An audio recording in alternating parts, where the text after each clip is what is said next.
한 구절은 되게 짧지만 그 안에 초대교회가 어떻게 세워졌는지에 대한 본질적인 이론들이 들어가 있습니다. 오늘 좀 그걸 함께 나눠보려고 합니다. PPT 한번 넘겨주시겠습니까? 1989년에 첫 방송을 시작한 머털도사라는 그런 애니메이션이 있습니다. 아마 아실 분들은 아실 수 있을 것 같은데요. 저는 사실 그렇게 잘 알지 못합니다. 근데 제가 이제 이걸 말씀을 드리는 이유가 있는데, 이때가 이제 그 당시에 한 55% 정도 이제 시청률을 기록할 정도로 굉장히 인기가 많은 그런 애니메이션이었습니다. 근데 제가 제 유튜브 알고리즘 이상해졌는지 머털도사가 뜨기 시작하더라고요. 그래서 보다 보니까 대략적인 스토리를 좀 이해하게 됐어요. 제가 뭐 여기서 머털도사를 뭐 홍보하러 오는 건 아니고요. 내용이 좀 이렇습니다. 누덕산에 누덕도사에게 도수를 배우고 있는 한 사람이 있는데 그 사람이 머털이라는 사람입니다. 근데 항상 그 머털이라는 사람은 화가 나 있어요. 왜냐하면 10년 이상 누덕도사를 따르고 허드렛 일을 하고 했지만 도수는 안 알려주고 그 머리카락만 세우는 일만 계속 가르쳐주는 거예요. 그래서 이제 맨날 이렇게 영상을 보게 되면 늘 얼굴이 좀 이렇게 짜증과 분노로 가득 차 있고 좀 때로는 억울한 표정을 짓고 있습니다. 그런데 어느 날 이제 머리털을 곤두세우는 그런 연습을 하다가 자신이 생각하는 대로 몸이 바뀌고 도술이 나가는 것을 이제 알게 됩니다. 그러면서 스승님이 자기에게 가르쳐준 이게 정말 맞았다는 것을 깨닫게 되고요. 결론적으로 이 도술로 이제 악한 무리들, 그 왕지락 도사와 꺼벙이 무리를 물리치고 이제 애니메이션 세계에서의 평화를 되찾습니다. 제가 머털도사를 이 이야기를 말씀드린 이유가 있습니다. 머털이는 사실 아무것도 배우지 못한 게 아니었습니다. 누덕도사는 이미 머털이에게 필요한 것을 모든 걸 가르쳐 주고 있었어요. 근데 그 머털이에게는 그것이 너무나 평범했고 너무나 익숙했고 그래서 그는 더 화려하고 더 신기하고 남들을 이목을 끌 수 있는 그런 도수를 배우고 싶어 했습니다. 그런데 알고 보니 자신이 불평하고 자신이 때로는 싫어했던 이것이 자신이 쓰는 도술에게 가장 중요한 것을 알게 됐죠. 저는 이 이야기를 보면서 오늘날 우리의 신앙도 참 비슷할 수 있겠구나라는 생각을 했습니다. 하나님은 초대교회를 통하여서 교회가 어떻게 세워지고 세워가는지를 명명백백하게 성경에 말씀해 주셨습니다. 그런데 이것은 너무나 익숙하고 우리에게 평범하기 때문에 우리는 때로는 더 새롭고 더 특별하고 어떤 프로그램이나 사람의 이목을 끌만한 것을 자꾸 찾습니다. 근데 오늘의 이제 말씀을 보게 되면요. 초대교회는 굉장히 단순했습니다. 오늘 읽은 사도행전 2장 42절에 보면 가장 핵심적인 단어는 힘쓰다입니다. 힘쓰다는 건 어떤 일을 계속해서 지속적으로 전념하는 것을 의미하는데요. 이 말씀 구절을 보게 되면 혹시 말씀 구절 한 번만 띄워주시겠습니까? 보게 되면 힘쓰니라가 뒤에 있다 보니까 기도에 힘쓰는 것만 강조된 것처럼 보이는데 조금 원어를 살펴보게 되면 힘쓰다라는 그 단어가 모든 것을 수식합니다. 다른 표현을 하자면 사도의 가르침을 받는 것에 힘쓰고 서로 교제하고 떡을 떼는데 힘쓰고 기도하는데 힘썼다가 됩니다. 사실 이 세 가지를 모르시는 분은 여기에 아무도 없을 거라고 좀 생각이 듭니다. 근데 우리가 때로는요, 익숙함에 속아서 소중한 것을 놓치듯이 너무나 익숙하고 당연해진 것들이 오히려 우리의 삶에서 사라질 때가 있습니다. 그래서 오늘 설교는 제가 뭐 새로운 것을 알려드리고 말씀드리려고 하는 게 아닙니다.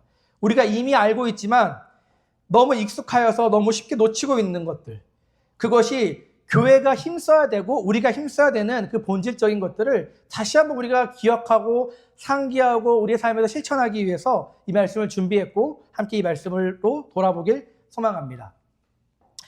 첫 번째입니다. 우리가 무엇에 힘써야 될까요? 첫 번째는 복음에 집중하는 일에 힘써야 됩니다. 우리 함께 따라 해볼까요? 복음에 집중하는 일에 힘써야 합니다. 네, 아멘. 성경 본문에는 복음이라는 단어가 나오지 않습니다. 사도의 가르침이라는 얘기가 나옵니다. 사도의 가르침이 과연 뭘까요? 많은 신학자들은 복음의 선포와 예수님의 교훈, 윤리적인 지침으로 이야기를 합니다. 저도 동의합니다. 그러나 순서가 중요합니다. 복음 선포가 먼저 되고 그 안에서 예수 안에 굴복되어지고 예수로 주로 고백된 자만이 예수님의 교훈과 윤리적인 지침에 순종할 수 있습니다. 다시 말하자면 예수 그리스도의 교훈과 윤리적인 지침은요, 복음 안에 종속되어 있습니다. 우리 복음이라 함은 한자로 이야기하면 기쁜 소식이죠. 당시 초대교인들에게 기쁜 소식은 무엇이었을까요? 그것은 바로 십자가에 죽었던 예수가 다시 살아나셨다. 이 사실입니다. 이것이 신앙의 원동력이 되었습니다. 여러분 생각해 보세요. 십자가에서 예수 그리스도가 죽었고 그 당시 십자가는 수치의 상징이었고 십자가형은 가족들이 숨길 만한 너무나 수치스럽고 너무나 고통스럽기 때문에 가족들도 숨길 만한 그런 엄청 고통스러운 십자가형이었는데 이 십자가에서 죽은 예수가 다시 부활하셨다는 거예요. 수치심으로 가득했고 당혹스러움으로 가득했던 그 당시 제자들, 예수를 따르는 사람들은요, 부활 사건을 목격하고 기쁨으로 변하였고요. 그들의 삶은 음지에서 양지로 바뀌어 교회를 세우기 시작합니다. 이것이 예수 그리스도의 부활에 있다는 거예요. 제가 말씀을 준비하면서 사도행전을 좀 다시 한번 보게 됐는데 예수님의 살아나심을 선포하는 구절이 굉장히 많은 거예요. 오늘 읽은 이 사도행전 2장에 있는 그 앞구절을 보게 되면 베드로의 설교가 있습니다. 베드로의 설교 핵심도 이겁니다. 너희가 신성모독으로 죽였던 그 예수 그리스도가 사실은 구약에 계속 예언되었던 메시아였다. 그는 사망에 매여 있을 수 없었고 하나님이 그 예수를 다시 살리셨다. 32절에 보면 이렇게 이야기합니다. 이 예수를 하나님이 살리신지라 우리가 다 이래 증인이다. 36절에 보게 되면요. 너희가 십자가에 못 박은 이 예수를 하나님이 주와 그리스도가 되게 하셨느니라. 여러분 십자가에 죽은 사람은요. 주와 그리스도가 될 수 없습니다. 당시에 33세의 청년, 저랑 비슷한 나이이더라고요. 저랑 비슷한 나이에 어떤 청년 예수라는 사람이 알고 보니까 진짜 하늘에서 온 분, 하나님의 아들 메시아라는 사실이 살아나셨다는 그 사건을 통하여서 당시 사람들에게 선포되고 있는 겁니다. 그러니까 사람들이 어찌할꼬 하죠. 왜 어찌할꼬 합니까? 내가 예수를 내 힘과 의지를 통해서 죽였던 그 예수가 다시 살아나셨네? 그러면 그분은 하나님의 아들이심이 확실하고 내가 그분을 죽인 거기에 내가 동참한 사람이구나. 그러니까 사도행전 2장에 어찌할꼬 하면서 그들이 회개하고 침례를 받게 되는 그 역사가 일어납니다. 사도행전 1장에 보게 되면요. 가룟 유다가 죽죠. 가룟 유다가 이제 자살해서 죽고 그 가룟 유다의 자리를 뽑는 그런 사도를 뽑는 자리가 있습니다. 그 자리에서 이런 조건이 붙습니다. 말씀 한 번만 보여주시겠습니까? 네, 사도행전 1장 22절입니다. 우리 위쪽은 개역개정인데요. 개역개정만 함께 읽어보겠습니다. 시작. 항상 우리와 함께 다니던 사람 중에 하나를 세워 우리와 더불어 예수께서 부활하심을 증언할 사람이 되게 하여야 하리라 하거늘. 가룟 유다 대신에 새로운 사람을 뽑는데 그 사람의 조건이 뭐냐면요. 부활하심을 증언할 사람. 우리말 성경에 보면 우리와 함께 예수의 부활에 대한 증인이 돼야 된다라고 얘기합니다. 사도행전 3장 15절에 보게 되면요. 베드로 이렇게 얘기합니다. 우리 함께 읽어볼까요? 읽겠습니다. 시작. 생명의 주를 죽였도다. 우리가 다 일의 증인이다. 4장에 보면 이렇게 이야기합니다. 4장 1절 보여주시겠습니까? 읽겠습니다. 시작.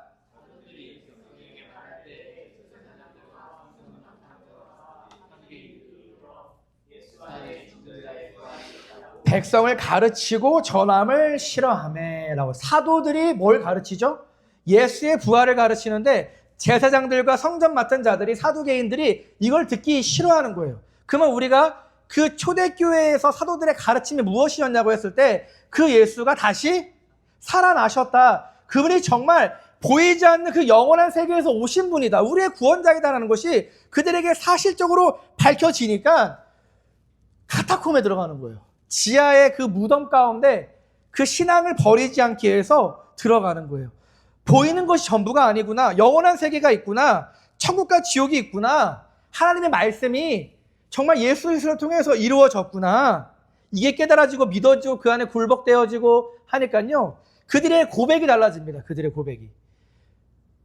우리 도마가 요한복음에 보면 도마가 예수의 부활하신 예수를 보고 한마디 하죠. 그게 뭐라고 하신지 혹시 아십니까?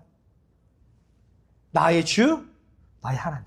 그러니까 도마는 예수님 부활했을 때 처음 못 봤어요. 그런데 두 번째 볼 때 그 손가락과 옆구리에 손을 찔러보고 하는 말이 뭐냐면, 와, 대단해, 이게 아니라 당신은 나의 주인이십니다. 나의 하나님이신다 얘기하고 그의 인생이 변화되죠. 베드로의 설교를 들은 사람들은 뭐라고 얘기하죠? 예수가 나의 주인이고 나의 그리스도구나. 여러분, 이것은요, 단순한 교리와 이론이 아닙니다.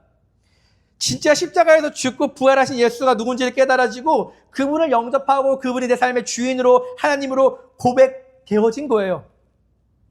로마의 비파 가운데도 이 모든 것들의 신앙과 믿음을 잃어버리지 않았던 이유는 기도를 많이 한 것도 맞겠죠. 근데 그들은 확실한 복음을 알았기 때문에 그들이 그걸 신앙을 지킬 수 있었다는 거예요. 이게 바로 여러분들 이 복음에 집중할 때 주어지는 우리에게 부어지는 은혜입니다. 제가 여기서 오해하지 않으셨으면 하는 게, 제가 여기서 부활이 최고다, 십자가는 별로다, 십자가는 좀 낫다 이렇게 말씀드리는 게 아닙니다. 복음은 십자가와 부활입니다. 십자가와 부활은 서로 분리될 수 없습니다. 십자가에서 주님께서 우리의 죄와 우리가 받아야 될 저주를 모두 해결하셨다면, 부활은 그 죽음의 권세를 깨트리고 저주의 권세를 깨트린 소망의 메시지입니다. 십자가는요, 부활을 향합니다. 부활은 십자가의 승리를 선포합니다. 다만 당시 이제 사도행전의 그 상황에서 초대교회의 그 사도들의 가르침은 십자가 사건이 이미 전제되었기 때문에 조금 더 부활의 강조점을 두어서 여기서 선포하고 있는 것입니다. 그리고 초대교회 태동에는 부활이 원동력이 되었다는 것도 원래는 사실입니다.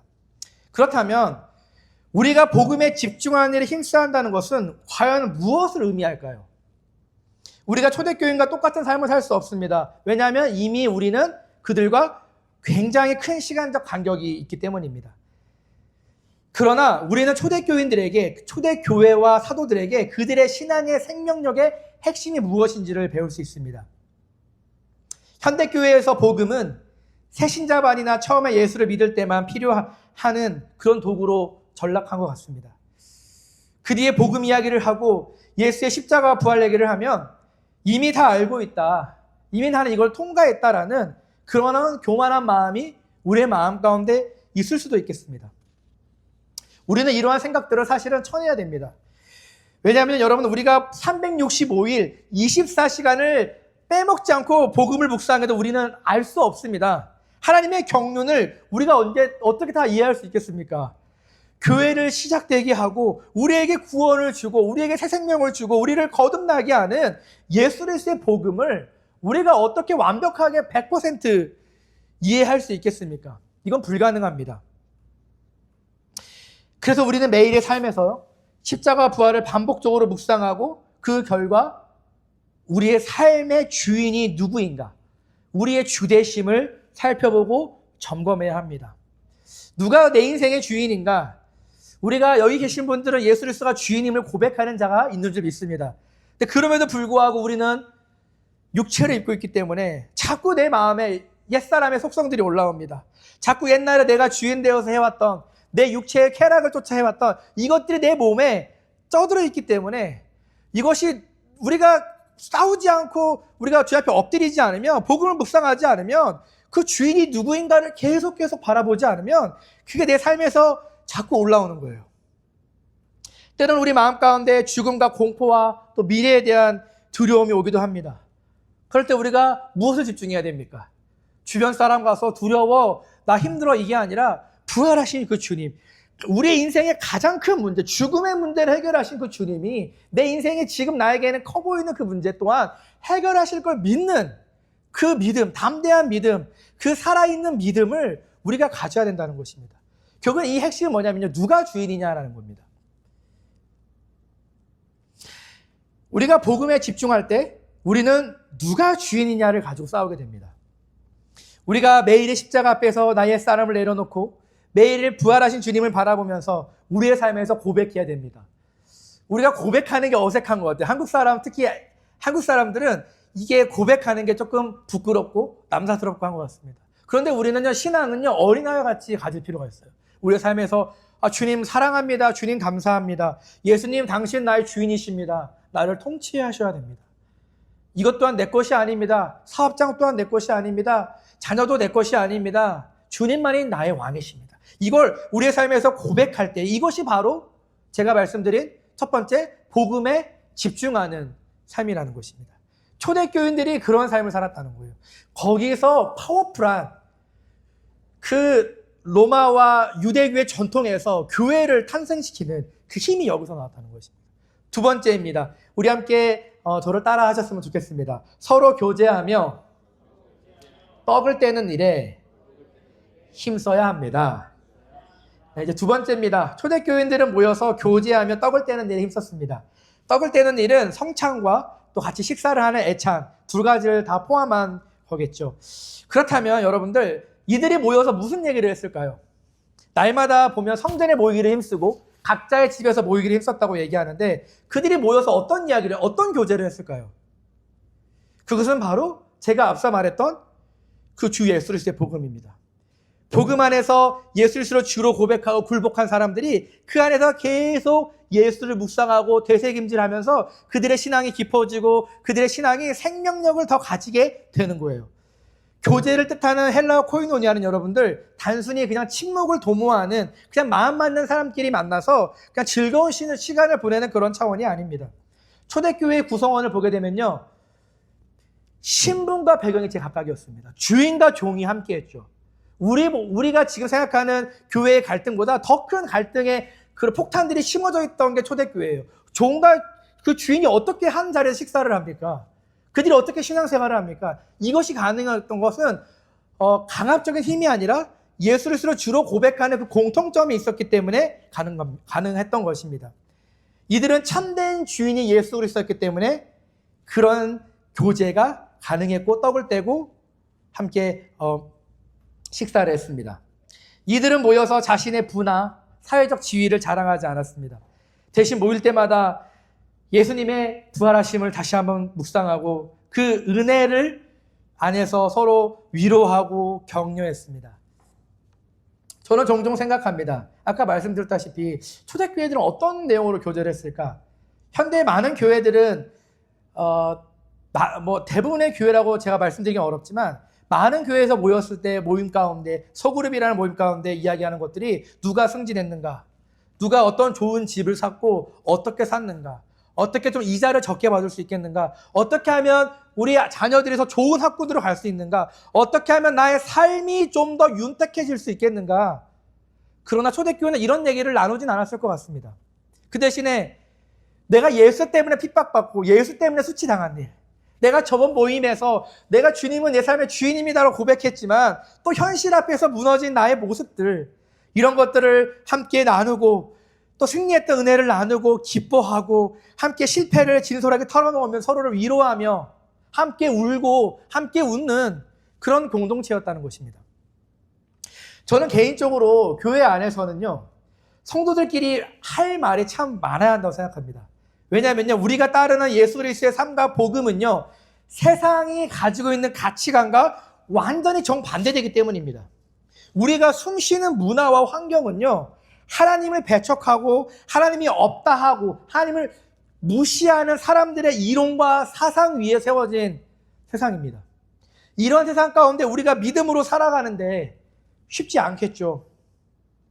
돈이 필요한 현실 가운데 돈이 내 삶의 주인 되지 않도록 몸부림치기도 하고 복음이 아니라 때로는 내 감정과 기분에 휘둘리는 한 주를 보내기도 할 수 있을 것입니다. 자녀를 주님 앞에 맡긴다고 이야기하지만 또 맡기지 못하는 우리의 모습들이 있을 수 있어요. 이런 이 삶의 치열한 몸부림과 고백들이 소그룹에서 교회의 그 교제와 떡을 떼는 가운데 나와야 한다라는 것입니다. 이것이 안 되면요, 영적인 가족이라는 정체성이 생길 수가 없습니다. 사도행전 2장 44절에 보게 되면 재물을 통용하고 소유를 필요에 따라 나누는 그런 공동체가 될 수 있었던 것은요, 이들이 반복적으로 지속적으로 나눠서 모여서 인생과 삶과 우리가 어떠한 인생을 살아야 될 것인가, 우리는 보이는 것이 아니라 보이지 않는 것을 향해 살아가는 자들이라는 그런 영적인 공동체가 생겼을 때 이게 이제 가능한 거겠죠. 근데 많은 교회들과 많은 그리스도인들이 모습만 보고 그 모습을 따라하려고 하지만 그 안에 있는 힘써야 되는 걸 놓쳐버린 상태에서 모양만 따라가는 건요, 교회도 힘들고 공동체도 힘들고 개인도 힘들어지고 입니다. 그래서 결국에는 이제 번아웃이 되게 되는 거죠. 우리 소그룹 코이노니아가 시작했죠. 어떠신가요? 제가 포임 목사님과 함께 코이노니아를 좀 준비하고 함께 세팅할 때 아까 제가 앞서 얘기했던 현대교회에서 피해야 되는, 현대교회에서 이야기하는 그런 보이는 주제가 일어나지 않고 정말 복음이 교제되고 삶이 교제됐으면 좋겠다라는 그런 역사가 일어나기를 바라면서 함께 좀 기도하고 준비했습니다. 저는 우리 교회의 소그룹이 가면 무도회가 되지 않길 소망합니다. 가면 무도회가 뭐냐면요, 화려한 가면을 쓰고 있죠. 근데 그 얼굴은 모릅니다. 서로는 가면을 쓰고 있은 채 서로를 바라보지만 정작 상대가 무슨 생각을 하는지, 그들이 지금 어떤 표정을 짓고 있는지 알지 못해요. 그냥 전혀 음악에 맞춰서 그 분위기에 맞춰서 춤을 추고 굉장히 잘 지내는 듯한 것처럼 보이지만 그 사람이 누구인지, 그 사람이 어떤 삶에서 힘듦이 있는지 전혀 관심이 없는 그런 가면 무도회가 저희 공동체가 안 됐으면 좋겠습니다. 제가 어제 그 영어 코이노니아를 다녀왔습니다. 우리 디콘 안드 일사님이랑 저랑 이제 시험 목사님 셋이 모였는데 처음으로 이제 순서대로 진행을 했던 순간이었어요. 그래서 저는 영어를 잘 못하지만, 다는 못 알아들었지만 최선을 다해서 참석했습니다. 근데 디콘 안드 일사님과 베시가 그들의 삶을 처음에는 말씀을 통해서 이야기하다가 되게 깊은 얘기까지 나오게 되었어요. 그래서 이렇게 고백을 하면서 막 울더라고요. 그래서 저도 좀 울었습니다. 제가 원래 잘 안 우는데 그냥 뭔가 저는 아직 베시와 안드레스를 잘 모르지만, 아직 안지 얼마 안 됐지만 뭔가 그들의 아픔을, 그들의 삶의 어려움을 너무 모르고 있었다라는 그런 마음이 제 안에 몰려와서 조금은 그때 같이 좀 울었던 것 같습니다. 그러고 나서 이제 집에 가니까 훨씬 더 마음이 더 가까워지고 그런 마음이 드는 거예요. 아까 이제 디콘 안드레스님이랑 포옹을 했는데 한 5초 정도 포옹을 한 것 같습니다. 그러니까 이게 참 소그룹에서 이런 삶이 나눠지는 게 참 은혜구나라는 그런 생각을 했고요. 저는 우리 교회가 그런 공동체가 되었을 때 하나님이 사람들을 붙이실 거라고 저는 믿습니다. 우리가 노력하고 물론 기도하고 전도해야겠지만 그 사람들이 편하게 쉬어서 복음을 나누고 말씀을 나눌 수 있는 그런 가족 공동체들이 세워져 있지 않으면 사실은 또 금방 떠날 수밖에 없는 게 사실이거든요. 저는 우리 교회가 정말 서로 사랑하고 교제하고 떡을 떼는 일에 힘을 쓰는 그런 교회 됐으면 좋겠습니다. 네. 세 번째입니다. 네, 마지막입니다. 따라 함께 읽었으면 좋겠습니다. 세 번째입니다. 네. 서로 기도하는 일에 힘썼습니다. 네.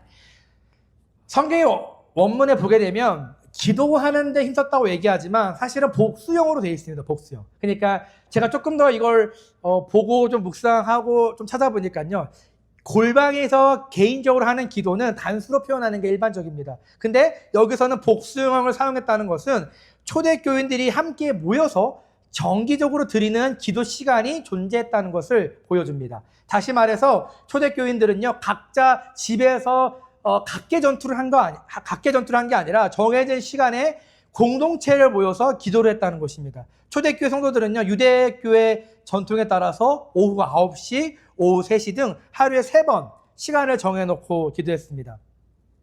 이들이 이렇게 시간을 정해놓고 함께 기도하고 이렇게 힘썼던 이유는 무엇일까요? 그건 바로 삶의 주권이 하나님께 있음을 고백하고 그 시간을 하나님 앞에 드리기 위함입니다. 바쁜 일상 가운데 내 마음대로 시간을 쓰다가 남은 시간에 기도하는 것이 아니라 하루의 중심 시간을 하나님께 떼어놓는 그런 자리를 지켰던 것입니다. 사도행전 3장을 보면 이렇게 나옵니다. 우리 함께 좀 보여주시겠습니까? 네, 우리 함께 읽어보겠습니다. 시작.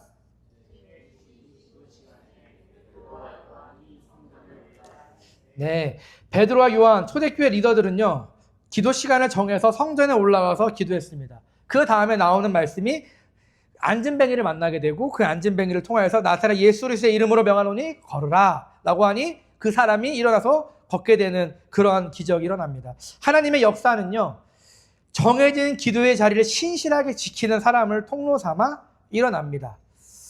오늘 우리의 기도는 어떠신가요? 기도는요, 우리의 몸의 본성과 완전히 반대되어 있는 지점에 있습니다. 우리의 육신은요, 좀 더 눕고 싶고, 좀 더 자고 싶고, 늘 편한 걸 쏟습니다.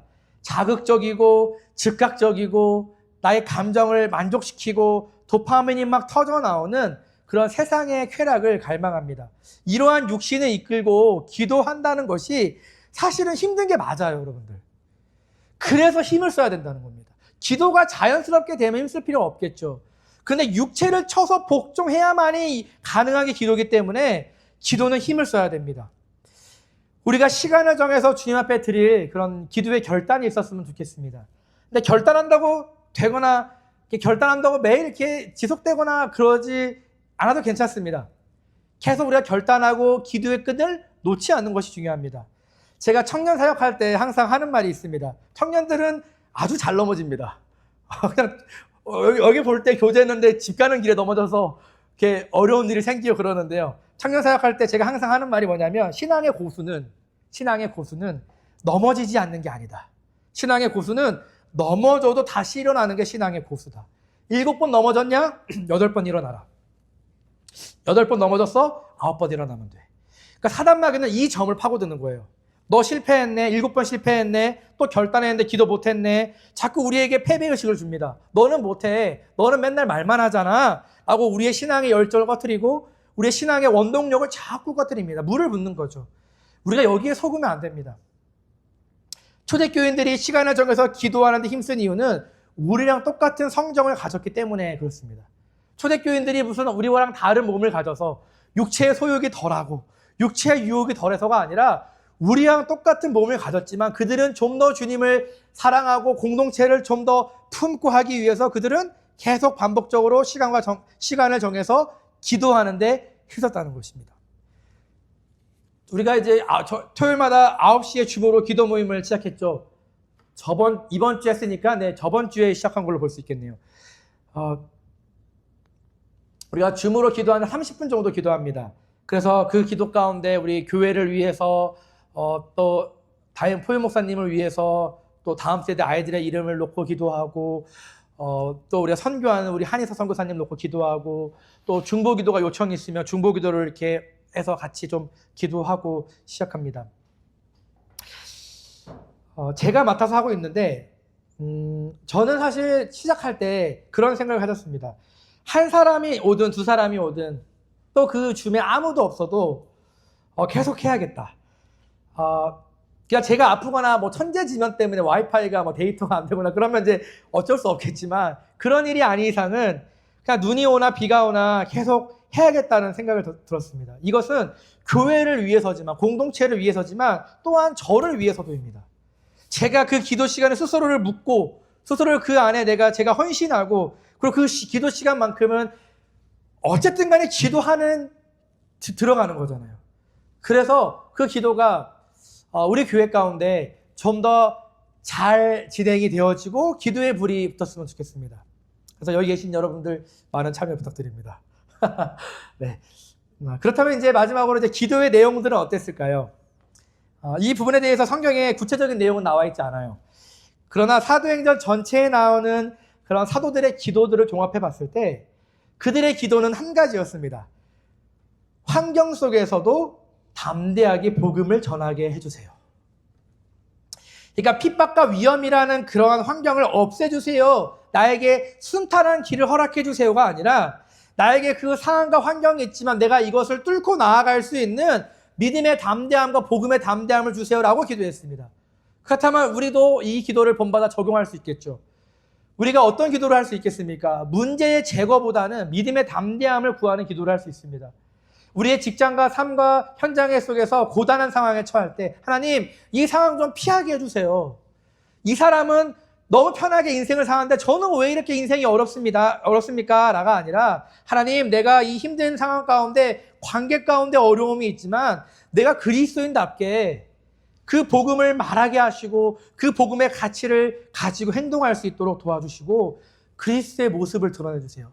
때로는 손해보는 것을 내가 감수해도 괜찮습니다.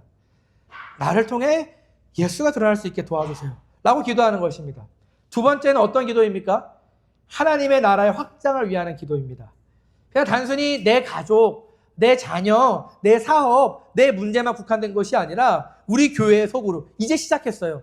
지금 요엘이가 사람의 손이 많이 필요한 것처럼 우리 교회의 소그룹도 이제 시작했습니다. 우리의 굉장히 많은 기도와 보살핌이 필요한 시기라는 거예요. 눈에 보이지 않죠, 코인요니아. 그래서 우리가 기도로 보살펴야 된다는 것입니다. 또 다음 세대 아이들도 마찬가지죠. 교회와 또 이 땅에 복음이 전파되는 일로 우리의 기도가 확장되어야 하는 줄 믿습니다. 네, 결론을 맺으려고 합니다. 유교 경전에 있는 대학이라는 그 책에 수신제가 치국평천하라는 말이 있습니다. 제가 예전에 그걸 만화로 읽을 때 되게 저한테 감명이 깊어서 제가 늘 기억하고 있는 말인데요. 수신제가 치국평천하라는 말이 뭐냐면요. 자신을 닦은 후에 집안이 가지런해지고 집안이 가지런해진 다음에 나라를 다스리고 나라를 다스린 후에 천하가 태평해진다, 평안해진다라는 그런 의미를 가지고 있습니다. 이 말의 핵심은 수신, 첫 번째에 있습니다. 세상을 바꾸기 전에 먼저 자기 자신부터 몸을 닦어라. 수신, 자기 자신을 바꾸라는 데 있습니다. 우리 교회가 건강한 공동체로 서기 위해서는요, 무엇보다 한 사람 한 사람이 건강한 개인이 되어야 합니다. 건강한 몸이 건강한 세포의 집합이듯이 성경적인 교회, 정말 하나님을 기뻐하시는 교회는요, 성경적으로 사는, 하나님을 기뻐하시게 하는 사람들이 개인이 모였을 때 그 개인이 집합이 되고 집합이 공동체가 됩니다. 오늘 우리의 설교의 주제는 우리가 힘써야 될 세 가지입니다. 근데 마지막에 제가 계신 분들에게 권면하고 싶은 것은요, 내가 힘써야 될 세 가지로 바뀌는 은혜가 있길 소망합니다. 내가 먼저 복음에 집중하기 시작하고 내가 먼저 그 교제 가운데 어떤 말을 할 것인가를 고민하고 힘쓰고 신실하게 기도의 자리 가운데 기도의 분량을 착실하게 신실하게 채워나갈 때 하나님께서는 한 사람을 통해서 우리 교회를 변화시킬 것을 믿습니다.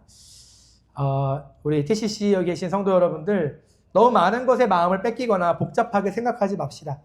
단순하게 그리고 꾸준하게 그리고 신실하게 이 세 가지를 매일의 삶 속에서 지속적으로 반복하고 전념하는 그런 성도들이 되기를 주님의 이름으로 간절히 축원합니다.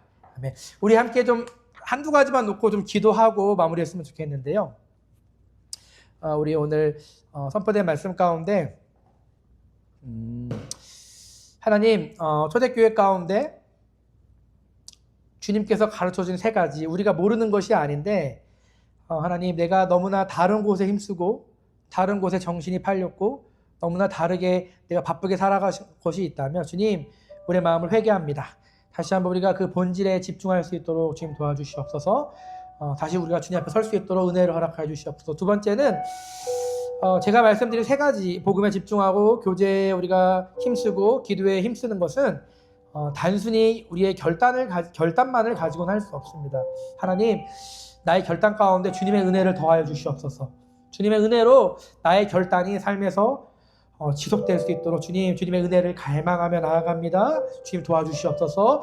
우리 좀 두 가지 기도 제목을 놓고 좀 합심해서 기도하고 좀 마쳤으면 좋겠습니다. 우리 다 같이 함께 기도하겠습니다. 하나님 아버지 감사합니다. 주님, 우리 초대교회 말씀을 통하여 하나님, 우리가 주님께서 이미 우리에게 주셨습니다. 우리가 무엇에 집중해야 되고 하나님, 우리가 무엇을 바라봐야 되는지를 주님께서 이미 알려주셨는데 하나님, 우리 너무나 그것이 익숙하고 때로는 그것이 우리의 삶에 정말 너무나 많이 알았던 것이라서 우리가 그것을 소홀하게 여기고 있지 않았는지 우리의 마음을 다시 한번 점검합니다. 하나님, 우리의 마음을 다시 한번 주님께서 그 사도행전 가운데 말씀하신 사도들의 가르침, 그 복음에 집중할 수 있게 하시고 하나님, 정말 우리가 그 교제하고 모이기에 힘쓰고 떡을 떼는 데 힘쓰는데 하나님, 우리가 집중할 수 있게 하시고, 또 하나님 아버지, 우리가 기도하는 거 하나님 쉽지 않습니다. 육체의 소욕을 거슬러야 하게 되기 때문에 힘들지 않습니다. 하지만 우리가 그것을 결단하고 하나님, 내가 몸을 쳐서 복종합니다라고 나아갈 수 있도록 주님 도와주시옵소서. 하나님, 우리의 마음에 하나님 분주한 마음들이 있었다면 하나님, 이 시간 가운데 우리의 마음을 회개하게 하시고 우리의 마음 가운데 새 영을 주시고 우리의 마음 가운데 새 새 마음을 주셔서 하나님 다시 또 우리가 새로운 마음으로 한 주를 시작할 수 있도록 도와주시옵소서. 또 하나님 아버지, 또한 우리가 이 모든 결단들이 하나님 나의 힘으로 나의 의지로 할 수 없습니다. 하나님 주님의 은혜가 필요합니다. 하나님 주님께서 나의 마음을 붙잡아 주셔야 됩니다. 하나님 주님께서 나의 삶을 붙잡아 주셔야 됩니다. 주님께서 나의 삶을 개입하셔야 됩니다. 하나님 우리의 마음 가운데 주님 우리의 마음을 활짝 열고 주님의 우리의 마음 가운데 우리 인생 가운데 우리의 직장과 가정 가운데 우리의 모든 구석구석 가운데 주님께서 일하실 수 있도록 하나님 주님의 은혜를 구하며 나아갈 수 있도록 성령 하나님 붙잡아 주시옵소서. 하나님 아버지 우리가 주님의 은혜를 구하며 겸손하게 나아갑니다. 주님의 얼굴을 구하며 주님의 그 십자가를 구하며 주님의 그 살아계신 그 부활의 영광을 구하며 나아갑니다. 하나님 우리의 마음 가운데 하나님 낮은 마음 허락하시고 우리의 마음 가운데 겸손한 마음 허락하여 주시옵소서. 하나님 아버지